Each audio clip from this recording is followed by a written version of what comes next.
आकाशवाणी भोपाल से प्रस्तुत है शाजापुर जिले की चिट्ठी। आलेख अजीत पाराशर, वाचन स्वर प्रशांत सेंगर। देश को अंग्रेजी राज से मुक्त कराने और पूर्ण स्वराज के लिए किए गए स्वतंत्रता संग्राम में शाजापुर के युवाओं ने भी अपनी भागीदारी निभाई। वर्ष 1929 में कांग्रेस के लाहौर अधिवेशन के बाद पूर्ण स्वराज के लिए शाजापुर जिले में भी प्रभात फेरियां निकाली गई। शाजापुर जिले में राजनीतिक सम्मेलनों का आयोजन किया गया। कवि पंडित बालकृष्ण शर्मा नवीन को भी आमंत्रित किया गया। जिले के बेरछा गांव में तिरंगा झंडा लहराया गया। क्रांतिकारी भगत सिंह की फांसी पर प्रतिक्रिया स्वरूप शाजापुर जिले में भी विभिन्न सभाएं हुई। वर्ष 1932 में प्रांतीय स्तर पर राजनीतिक सम्मेलन का आयोजन भी किया गया। इंदौर में हिंदी सम्मेलन में गांधी जी के आगमन के अवसर पर शाजापुर से भी कई कार्यकर्ता पहुंचे थे। 15 अगस्त 1947 को भारत को आजादी प्राप्त हुई और शाजापुर जिले की जनता में भी हर्ष की लहर व्याप्त हो गई। शाजापुर जिले के स्वतंत्रता संग्राम सेनानी किशोर भाई ने स्वतंत्रता आंदोलन में अपना उल्लेखनीय योगदान दिया। उन्होंने 1942 में शाजापुर में राष्ट्रीय ध्वज फहराने की चेष्टा की थी। उनकी गतिविधियों को देखते हुए उन्हें 1944 में ग्वालियर स्टेट से निष्कासित होना पड़ा था। इसी प्रकार जिले के सुगंधी भी प्रखर सेनानी रहे। उनका जन्म 27 फरवरी 1930 में शाजापुर में हुआ था।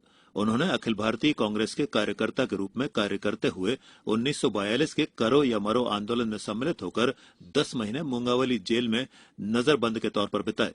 वर्ष 1951 में वे जिला कांग्रेस सलाहकार समिति के अध्यक्ष पद पर आसीन रहकर अनेक राजनीतिक गतिविधियों में भी सक्रिय रहे। पंडित बालकृष्ण शर्मा नवीन उनके राजनीतिक शिक्षक रहे थे। एक साहित्यकार के रूप में भी उनकी गतिविधियां उल्लेखनीय रहीं। इसी प्रकार प्रभात चंद्र शर्मा भी जिले के प्रमुख स्वतंत्रता सेनानी रहे। उन्होंने बालकृष्ण शर्मा नवीन, गुरुदेव रविन्द्रनाथ ठाकुर, सुभाष चंद्र बोस, रमाशंकर शुक्ल, माखनलाल चतुर्वेदी, आचार्य नरेंद्र देव और हेमचंद्र जोशी के सानिध्य में रहकर स्वतंत्रता संग्राम के आंदोलन में अपना योगदान दिया। प्रभात जी 1956 से 1966 तक आकाशवाणी इंदौर में भी प्रोड्यूसर रहे। वर्ष 1959 में तत्कालीन मुख्यमंत्री पंडित द्वारका प्रसाद मिश्र के आग्रह पर वे शाजापुर विधानसभा से कांग्रेस की सीट से चुनाव लड़े। तत्पश्चात मध्य प्रदेश कांग्रेस कमेटी के महामंत्री रहे।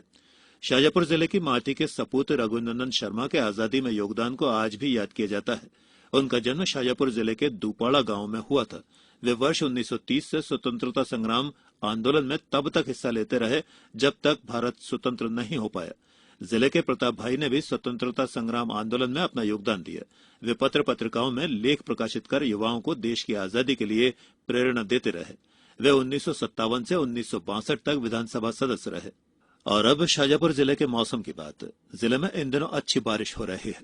अभी तक जिले में 11.60 मिलीमीटर औसत वर्षा दर्ज की गई है। सर्वाधिक बारिश कालापीपल तहसील में 14 मिलीमीटर हुई है। इसी तरह शाजापुर में 14.8 मिलीमीटर, बड़ोदिया में 1 मिलीमीटर, शुजालपुर में 13 मिलीमीटर और गुलाना में 5 मिलीमीटर वर्षा दर्ज हुई है। जिले की औसत सामान्य वर्षा 990.10 मिलीमीटर है।